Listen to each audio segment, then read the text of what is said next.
گیا حتیٰ کہ 60 ہجری میں یزید تخت نشین ہوا۔ یزید بدکار شخص تھا، ابن اسیر اور دیگر بڑی بڑی معتبر کتب تواریخ میں اس کے سیاہ کارناموں کے تذکرے موجود ہیں۔ وہ زانی تھا، شرابی تھا، مسلمانوں کا قاتل تھا۔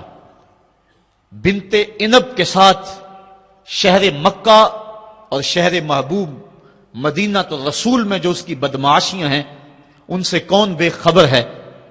اس نے شہر مکہ میں بیٹھ کے شراب پی، اور حضرت امام حسین رضی اللہ تعالی عنہ جب گزرے تو اس نے ایک جام بڑھاتے ہوئے نواسہ رسول کے آگے پیش کرتے ہوئے کہا کہ اس کو پی لو، کہ قرآن نے یہ نہیں کہا کہ شرابیوں کے لیے خرابی ہے، بلکہ قرآن نے تو کہا نمازیوں کے لیے خرابی ہے، لہٰذا یہ شراب کا جام لے لیجئے اور اس کو نوش کر لیجئے۔ حضرت امام حسین اللہ یاس باللہ کہتے ہوئے آگے گزر گئے۔ انہوں نے یزید کن کرتوتوں کو اپنی آنکھوں کے سامنے دیکھا تھا، اور اس کے سیاہ کارنامے حضرت عبداللہ فرماتے ہیں کہ ہم نے اس وقت اس پہ خروج کیا جب ہمیں یقین ہو گیا کہ اس کی کرتوتوں کی وجہ سے آسمان سے کہیں پتھر نہ برسنے لگ جائیں۔ صرف واقعہ کربلا ہی نہیں، اس نے مدینہ تو رسول کے اندر 700 صحابہ کو شہید کیا، 10,000 تابعین کو قتل کیا، اور 300 نوجوان خواتین کی آبرو ریزی کروائی۔ اور مکہ المکرمہ میں یزید نے کعبۃ اللہ پہ سنگ باری کی۔ یہ تاریخ کے حوالے ہیں جو آپ کے سامنے رکھ رہا ہوں۔ حتیٰ کہ پورا مطاف پتھروں سے بھر گیا، کعبے کا غلاف جل اٹھا۔ حضرت اسماعیل علیہ السلام کے عوض میں جو دمبا آیا تھا اس کے سینگ کعبۃ اللہ کی چھت پہ رکھے گئے تھے، وہ سینگ بھی جل گئے۔ اسی لیے ان ایام کو ایام حرہ کہا جاتا ہے تاریخ کے اندر۔ 3 دن تک مسجد نبوی میں نہ اذان ہوئی نہ اقامت ہوئی، اور مسجد نبوی کے اندر یزید کی فوجوں کے گھوڑے بندھے رہے۔ منبر رسول کی حرمت پامال کر دی گئی۔ اب وہ یزید جب تخت نشین ہوا تو حضرت امام حسین رضی اللہ تعالی عنہ کو ولید بن عتبہ نے بلا کر کہا کہ تم یزید کے لیے بیعت کر لو۔ تو حضرت امام حمام حضرت امام حسین نے 2 ٹوک کہا کہ یہ کیسے ہو سکتا ہے کہ میں اس جیسے ظالم شخص کے ہاتھ پہ بیعت کروں۔ آپ یہ کہہ کے پلٹے تو مروان بن حکم نے مشورہ دیا کہ یہ موقع ہے، جانے نہ دو، اگر یہ چلے گئے قابو پانا دوبارہ مشکل ہوگا، لہٰذا ابھی ان کو قتل کر دیا جائے۔ یہ حضرت امام حسین رضی اللہ تعالی عنہ کے کانوں میں آواز پڑی۔ روایات میں آتا ہے کہ آپ نے انہی قدموں کے بل پیچھے پلٹ کے نیام سے تلوار باہر نکالی اور ہوا میں لہرانی شروع کر دی۔ محمدی کچھار سے حیدری شیر نکل آیا۔ کہا ولید بن عقبہ تو ہمیں نہیں جانتا ہم کون ہیں؟ آنا حسین ابن علی ابن ابی طالب، میں حسین ہوں، علی کا بیٹا ہوں، اور علی ابو طالب کا بیٹا ہے۔ ہمارے گھر میں قرآن اترتا رہا ہے، فرشتے ہمارے گھر میں آتے رہے ہیں۔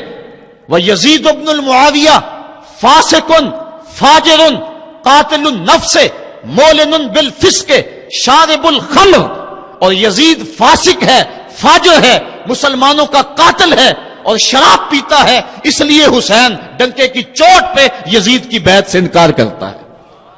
حضرت امام حمام امام حسین رضی اللہ تعالی عنہ نے انکار بیعت کی وجہ بیان کر دی۔ آج یہ پراپیگنڈا کیا جاتا ہے کہ یہ 2 شہزادوں کی جنگ تھی اور یہ اقتدار کے لیے سب کچھ ہوا۔ اگر یہ بات ہوتی تو ترمح بن عدی کہہ رہا ہے، حاتم طائی کا پوتا، جب آپ میدان کربلا کی طرف بڑھ رہے ہیں، حضور آپ میرے پہاڑوں میں آ جائیں اور 5000 کا لشکر آپ کی پشت پہ رکھ دوں گا، اور آپ جدھر بڑھیں گے وہ جان نثاری کرتے ہوئے آپ کے پیچھے ہوں گے اور یزید کی حکومت کے ٹکڑے کر کے رکھ دیں۔ حضرت امام حمام امام حسین نے ترمح بن عدی بن حاتم کی اس پیشکش کو ٹھکرا دیا، کہا میں تو کسی اور کام کے لیے جا رہا ہوں۔ یزید کے چہرے سے اس نقاب کو نوچنا تھا، اس کے مکروہ چہرے کو لوگوں کے سامنے ننگا کر کے بتلانا تھا کہ یہ وہ شخص ہے کہ جس کے بارے میں میرے محبوب اور میرے نانا نے خبر دی ہے کہ بنو امیہ کا ایک ظالم شخص میری سنت کو بدلے گا، اور وہ سنت کو بدلنے والا یہی شخص یزید ہے۔ تو حضرت امام حمام حضرت امام حسین رضی اللہ تعالی عنہ، واقعہ بڑا طویل ہے، مدینہ تو رسول چھوڑا، اور 8 دن حاجی مدینہ تو رسول میں رہتا ہے، اور چھوڑنا قیامت سے کم نہیں ہوتا۔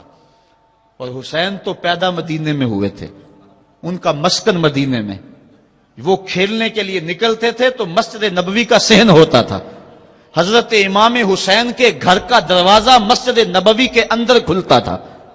وہ حسین جو مسجد نبوی میں کھیلتا رہا، حضور کے کندھوں پہ سواری کرتا رہا، اور حضور ان کو پکڑ کے اپنے پاؤں پہ اور اپنی رانوں پہ اور اپنے پیٹ پہ اور اپنے سینے پہ بٹھاتے رہے، جن کے لیے حضور خطبہ چھوڑتے رہے، سجدوں کو طول دیتے رہے۔ وہ حسین ابن علی آج اس شہر مدینہ کی بہاروں کو چھوڑ رہے ہیں۔ حضور کی بارگاہ میں آخری سلام کہہ کے اپنی والدہ ماجدہ کے حضور سلام کہنے کے بعد حضرت امام حمام مدینہ تو رسول سے مکہ المکرمہ گئے۔ وہاں پہنچ کے آپ نے ماہ شعبان، ماہ رمضان، ماہ شوال اور ماہ ذیقعد اور ذی الحج کے کچھ دن گزارے۔ 2 ذی الحج کو، یا ایک روایت میں 7 یا 8 ذی الحج کو پھر شہر مکہ بھی چھوڑ دیا۔ قصہ طویل ہے کہ 150 خطوط تھے کوفیوں کے، جنہوں نے لکھا تھا کہ ہمارا امام کوئی نہیں، آپ آئیں اور ہم آپ کی قیادت کے اندر حق کا علم لہرانا چاہتے ہیں۔ صحابہ نے ان کی بے وفائی اور بے مروتی کا تذکرہ کیا تو حضرت امام حمام نے فرمایا میں جانتا ہوں ان کے رویوں کو، لیکن اب انہوں نے چونکہ مجھے خط لکھے ہیں، اور اگر میں نہ گیا تو وہ قیامت کے دن کہیں گے کہ مالک ہم نے تو تیرے رسول کے نواسے کو بلایا تھا، وہ ہماری مدد کے لیے نہیں پہنچا۔ فرمایا اگر میں جاتا ہوں اور کلمہ حق بلند ہو جاتا ہے تو پھر بھی درست، اور اگر وہ بے وفائی کرتے ہیں اور اس رستے میں مجھے جان دینا پڑتی ہے تو پھر بھی کوئی بات نہیں، پھر بھی میں مراد کو پہنچا ہوا اپنے آپ کو پاؤں گا۔ آپ مکہ المکرمہ سے کوفہ کی سمت روانہ ہوئے۔ رستے میں حضرت مسلم بن عقیل کی شہادت کی خبر ملی، لیکن پھر بھی آگے بڑھتے چلے گئے۔ کوفہ سے 2 منزل دور حر بن یزید ریاحی 1000 کے لشکر کے ساتھ مزاحم ہوا اور آپ کو روک کر میدان کربلا میں لے گیا۔ آپ نے کہا کہ میں یزید کی بیعت کسی صورت میں نہیں کروں گا، جس سے صرف حق ہی قبول ہو، یہی جس کا اصل اصول ہو، جو نہ جھک سکے جو نہ بک سکے، اسے کربلائیں ہی راس ہیں۔ حضرت امام حسین امام حمام کربلا کے تپتے ہوئے ریگزار کے اندر 2 محرم کو پہنچے، اور 9 محرم تک آپ مختلف انداز سے مفاہمت کی بات اس انداز سے کرتے رہے کہ میں بیعت نہیں کروں گا، لیکن کچھ تو خون سے بھی بچنا چاہتا ہوں۔ لیکن ان کا ایک ہی مطالبہ تھا کہ ہر صورت میں بیعت کرنا ہوگی، اس کے علاوہ کوئی صورت نہیں ہے۔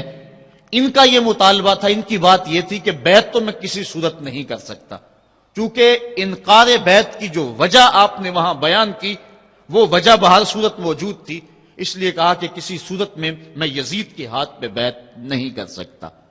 خیر وقت گزرتا گیا، پھر 9 کو یہ بات طے ہو گئی کہ لڑنے کے لیے تیار ہو جاؤ اگر تم نے بیعت نہیں کرنی۔ بیعت کرنے کی صورت میں مراعات سے نوازا جا رہا تھا، بڑے سے بڑا شہنشاہ بھی ہوتا اس کے پاؤں میں بھی لغزش آ جاتی، لیکن حضرت امام حسین رضی اللہ تعالیٰ عنہ نے فرمایا کہ یہ تخت و تاج کیا چیز ہیں، جن کی مسند محبوب کی گلی میں لگی ہو وہ تخت سکندری پہ کبھی تھوکا بھی نہیں کرتے۔ مجھے ان تخت و تاج کی پرواہ نہیں، میں تو کلمت الحق کے اعلیٰ کے لیے میدان عمل میں آیا ہوں۔ آپ نے مقام بیضا پہ خطبہ دیتے ہوئے کہا تھا کہ لوگوں میں جانتا ہوں کہ میرے ساتھ کیا ہونے والا ہے، لیکن اس کے باوجود میں میدان میں اس لیے جا رہا ہوں وَلَكُمْ فِيَّ أُسْوَةٌ کہ میری زندگی تمہارے لیے ایک نمونہ بن جائے۔ آپ نے اپنی زندگی کو قیامت تک آنے والی نسلوں کے لیے ایک نمونہ قرار دیا، اور میں نے پچھلے اجتماع کے موقع پہ کہا تھا، جو احباب پچھلے اجتماع پہ موجود تھے انہیں وہ جملے یاد ہوں گے کہ قیامت تک جبر کے خلاف جتنی بھی تحریکیں اٹھیں گی سب کا قائد حسین ابن علی ہوگا۔ انسان کی عقل اور منطق اس کو یہ دلیلیں دیتی ہے کہ تم جبر کے خلاف اگر میدان میں آئے تو کٹ جاؤ گے، ٹکڑے کر دیے جائیں گے۔ جبر سے مفاہمت کر لو، لیکن عشق سکھاتا ہے مفاہمت نہ سکھا، جبر ناروا سے مجھے، میں سر بکف ہوں، لڑا دے کسی بلا سے مجھے۔ تو عشق انسان کو لڑنے کا سلیقہ دیتا ہے، محبت باطل سے ٹکرانے کا درس دیتی ہے۔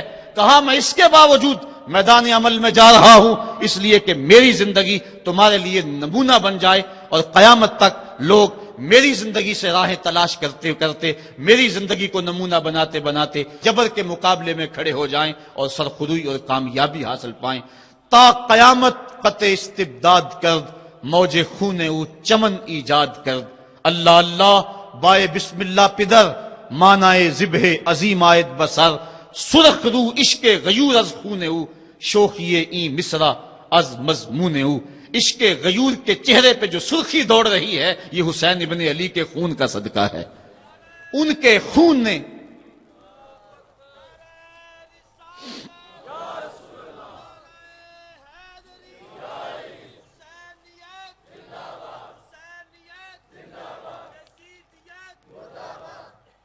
آپ نے 9 کی شب کو چراغ بجھا دیے، کہا یہ میری جان کے دشمن ہیں، تم اگر جانا چاہو تو جا سکتے ہو، میرے بعد تمہیں کوئی نہیں پوچھے گا۔ لیکن جانثاروں نے کہا یہ کیسے ہو سکتا ہے کہ آپ کا ساتھ چھوڑ کے چلے جائیں۔ پھر عاشورے کی وہ رات جو درد و اندوہ سے بھری ہوئی رات تھی، ساری رات عبادت میں گزاری۔ ایک طرف شراب چل رہی ہے اور دوسری طرف آنکھوں سے عشق رسول کی مستی چھلک رہی ہے۔ تہجد کا وقت ہوا، نماز تہجد ادا کی، شہزادہ علی اکبر نے اذان پڑھی اور کربلا کے ریگزار میں ان کی یہ آخری باجماعت نماز تھی۔ ریگستان کربلا کے ذرے گواہ ہو گئے ان کے سجدوں کے۔ آج کائنات کا وہ انوکھا باب رقم ہونے والا تھا کہ صدیاں جس پہ ناز کریں گی۔ فرشتوں نے کہا تھا مالک تو خلیفہ بنا رہا ہے انسان کو، یہ تو لڑائی کرے گا، سجدے تو ہم کرتے ہیں۔ آج فرشتوں نے بھی دیکھنا تھا کہ سجدہ کرنے کا جو انداز حسین ابن علی کا ہے، فرشتے اپنی زندگی کی ساری کمائی اکٹھی کر لیں، حسین کے سجدے کی زکوٰۃ بھی نہیں بن سکتی۔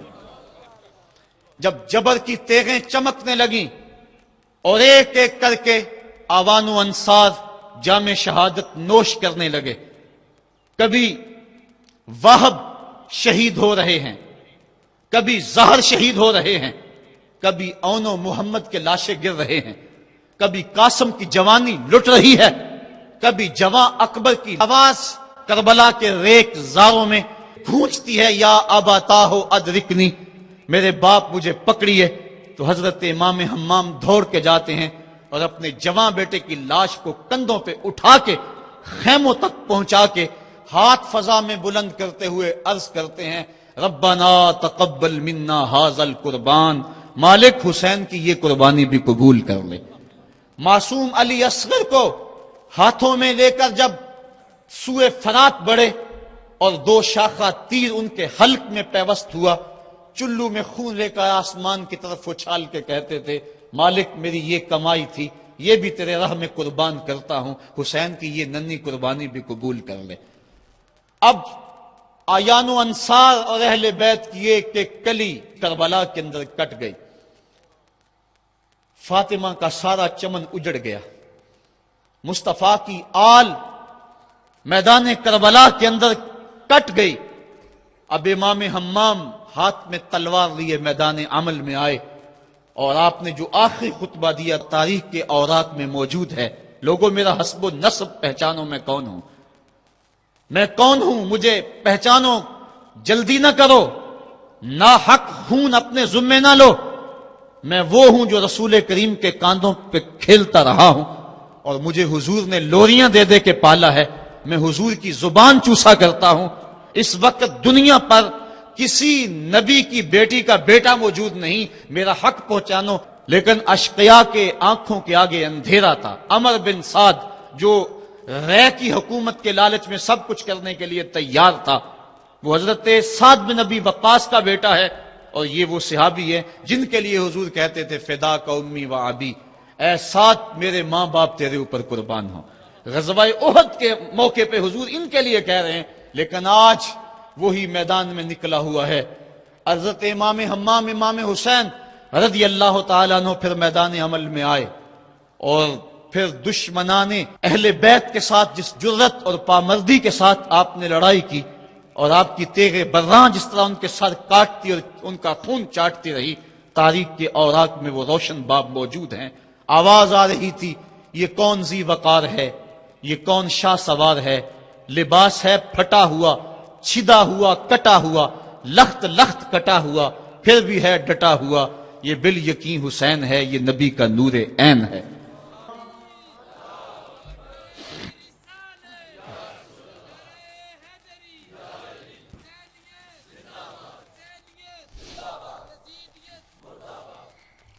حضرت امام حسین حضرت امام حمام رضی اللہ تعالی عنہ میدان کربلا کے اندر جبر کی تیغوں کے مقابلے میں کھڑے ہیں۔ حق بلند ہوتا ہے، باطل کے پاس جتنے مرضی لاؤ لشکر ہوں، باطل بزدل ہوتا ہے، اس کے سینے کے اندر وہ حرارت نہیں ہوتی جو حق کے سینے کے اندر ہوتی ہے۔ ذرا غور تو کرو، 22,000 کا لشکر جرار ان کے مقابلے میں، جو محتاط روایات کے مطابق، ورنہ 82 کی روایت بھی کتب تواریخ میں موجود ہے، بلا 72 افراد جو 3 دن سے بھوکے بھی اور پیاسے بھی ہیں، ان کے لیے 22,000 کا لشکر کیا معنی رکھتا ہے۔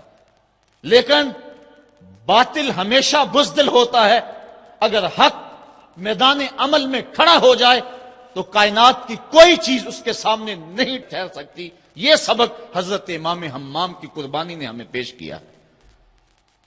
72 افراد جبر کے خلاف کھڑے ہیں، 71 افراد خاک و خون میں ان کے لاشیں مل گئے۔ اب حضرت امام حسین رضی اللہ تعالیٰ عنہ میدان کربلا میں ہیں۔ آپ نے آخری جو خطبہ ارشاد کیا، جس کے الفاظ میں نے آپ کے سامنے رکھے، لیکن انہوں نے ایک ہی بات کہی کہ آپ بیعت کریں یا میدان میں آ جائیں۔ آپ نے کہا کہ میں تو کسی صورت بیعت کرنے کو تیار نہیں۔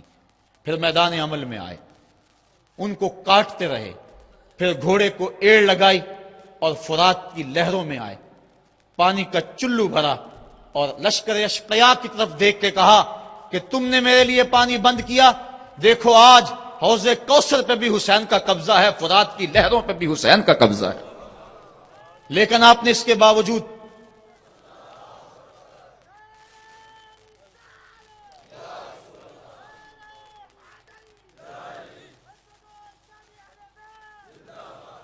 حضرت امام حمام حضرت امام حسین رضی اللہ تعالیٰ عنہ نے پانی پیا نہیں۔ ان کو سکینہ کی پیاس یاد آ گئی ہوگی، جس طرح حضرت علی اصغر پیاس سے شہید ہوئے، وہ منظر یاد آ گیا ہوگا۔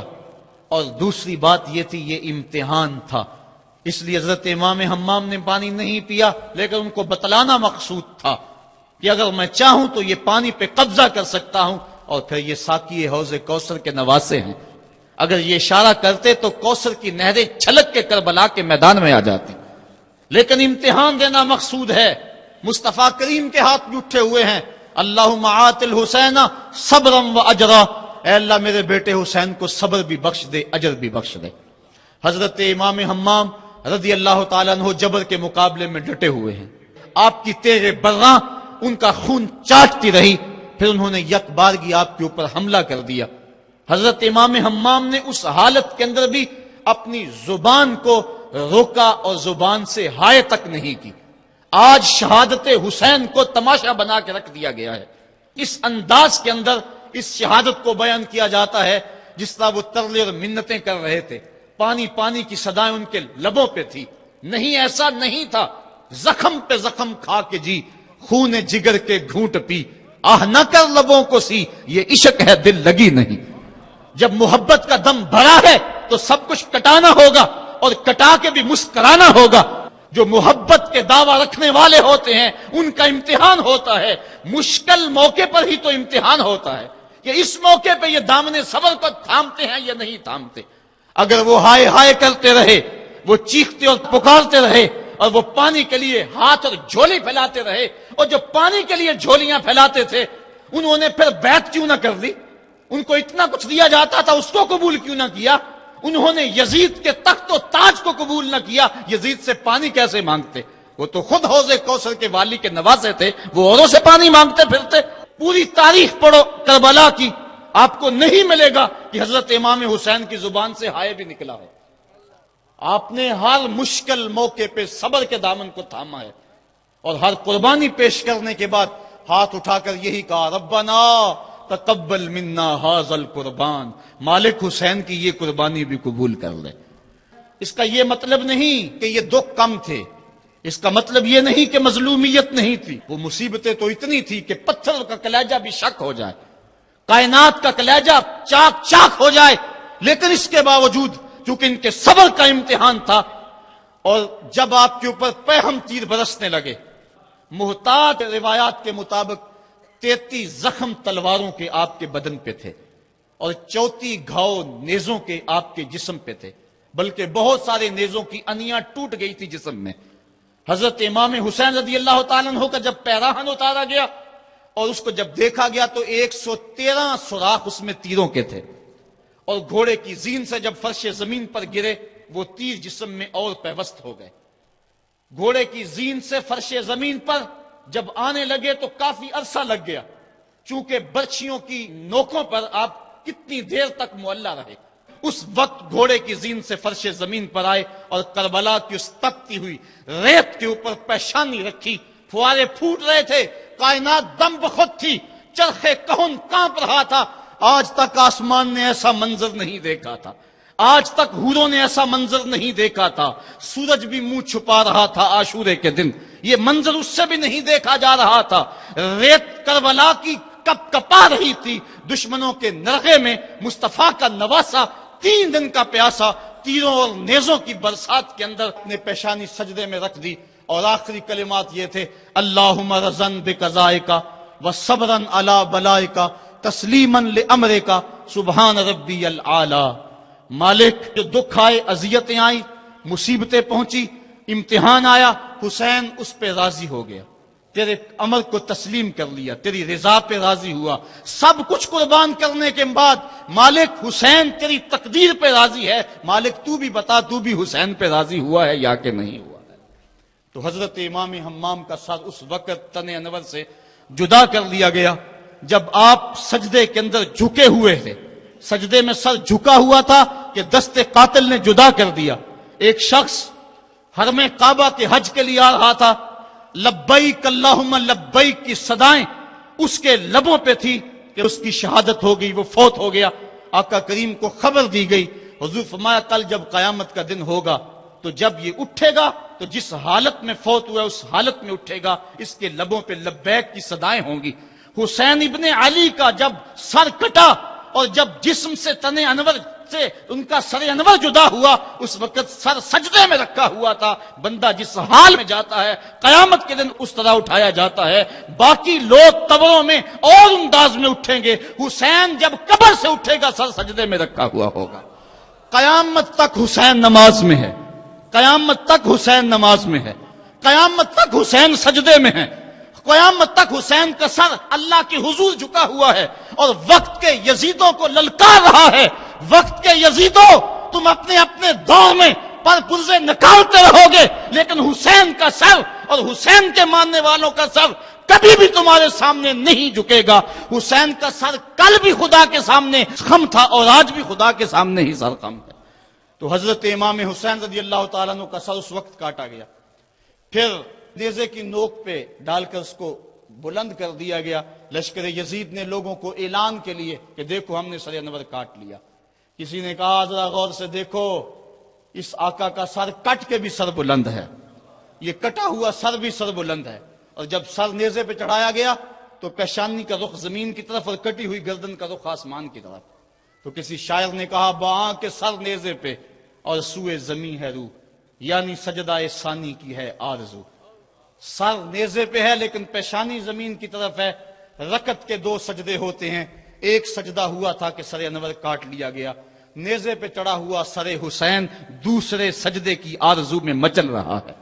حسین دوسرے سجدے کی تمنا میں مچل رہا ہے، تو حضرت امام حسین نے ہمیں یہ درس دیا کہ تمہارا سر کٹ کے نیزے کی نوک پہ بھی چڑھ جائے لیکن یزیدیوں کی اطاعت تم نے کسی صورت بھی قبول نہیں کرنی۔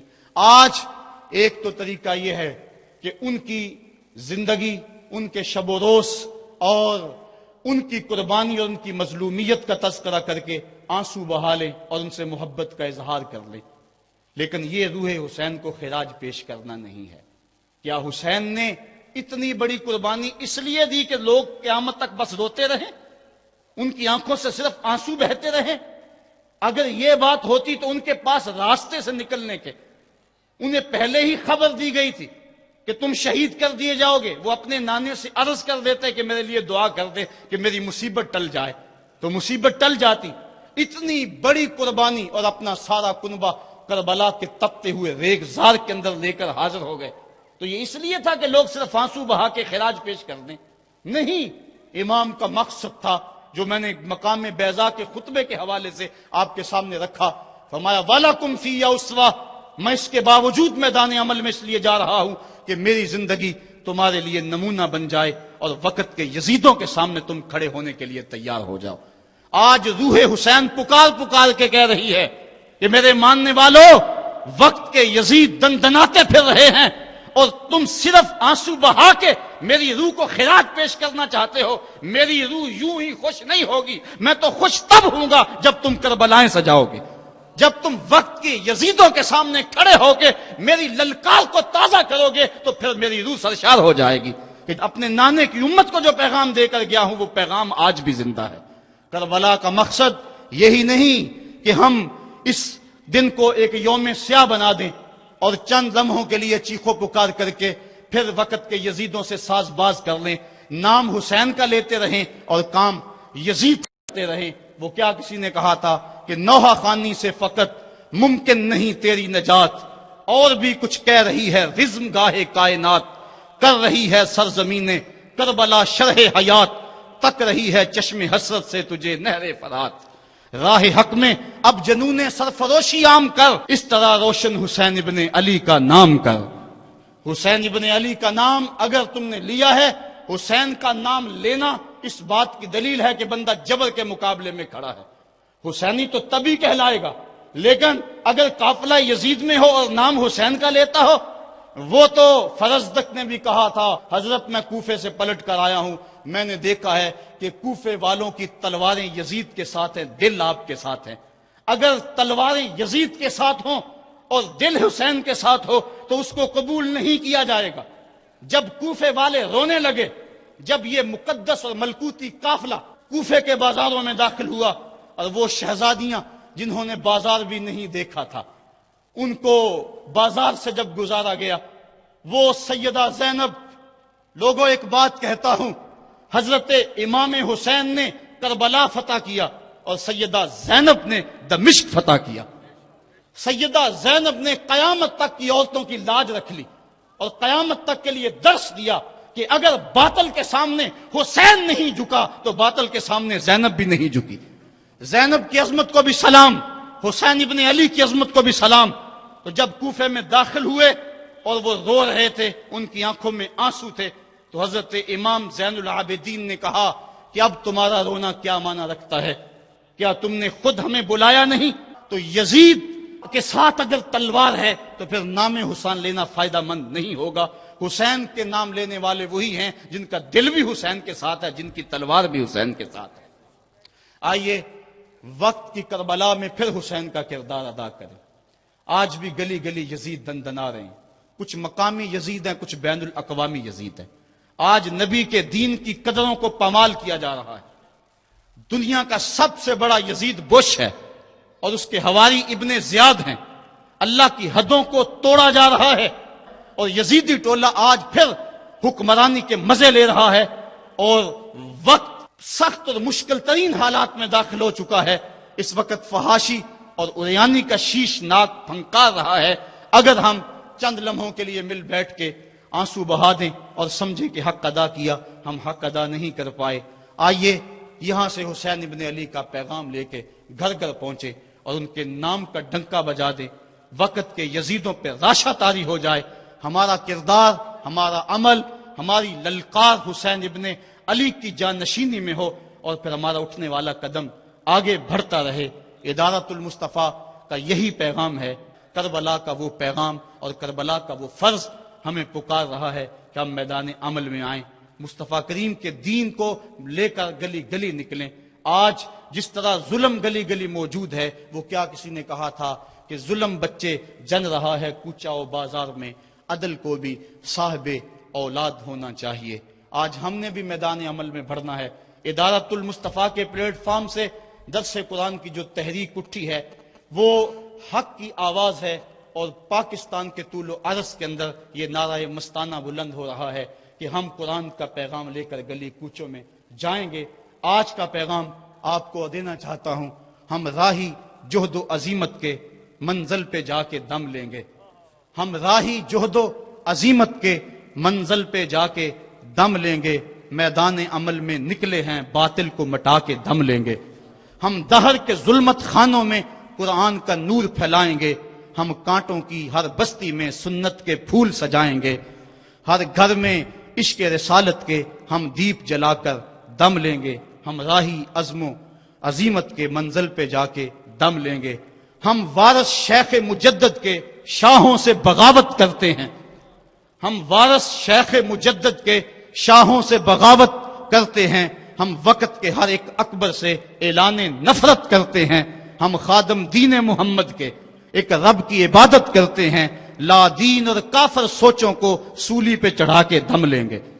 ہر فاسق فاجر حاکم کو، ہر غاصب خان وڈیرے کو، ہر ظالم خائن ظالم کو، ہر ڈاکو چور لٹیرے کو، ہر مغرب کے پرچارک کو، ہر چھوٹی سوچ کے گھیرے کو ہم کربل کے اس قاری کا پیغام سنا کر دم لیں گے۔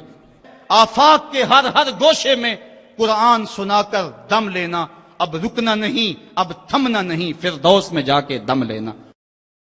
اللہم اید الاسلام والمسلمین، اللہم اعز الاسلام والمسلمین۔ اے اللہ وقت کے یزیدوں کو غارت کر دے، حریت کے ان قافلوں کو منزل آسودہ کر دے۔ اے اللہ ہمیں عساکر اسلامیہ اور لشکر امام مہدی میں شمولیت کی توفیق عطا فرما، اور اگر ہماری قسمت میں یہ نہیں تو یہ سعادت ہماری اولادوں کے مقدر میں لکھ دے۔ ہماری نسلیں تیرے دین کی خدمت کریں، ہمارے بچے تیرے دین کی خدمت کریں، ہماری زندگی کا ایک لمحہ تیری راہوں میں بچھا رہے۔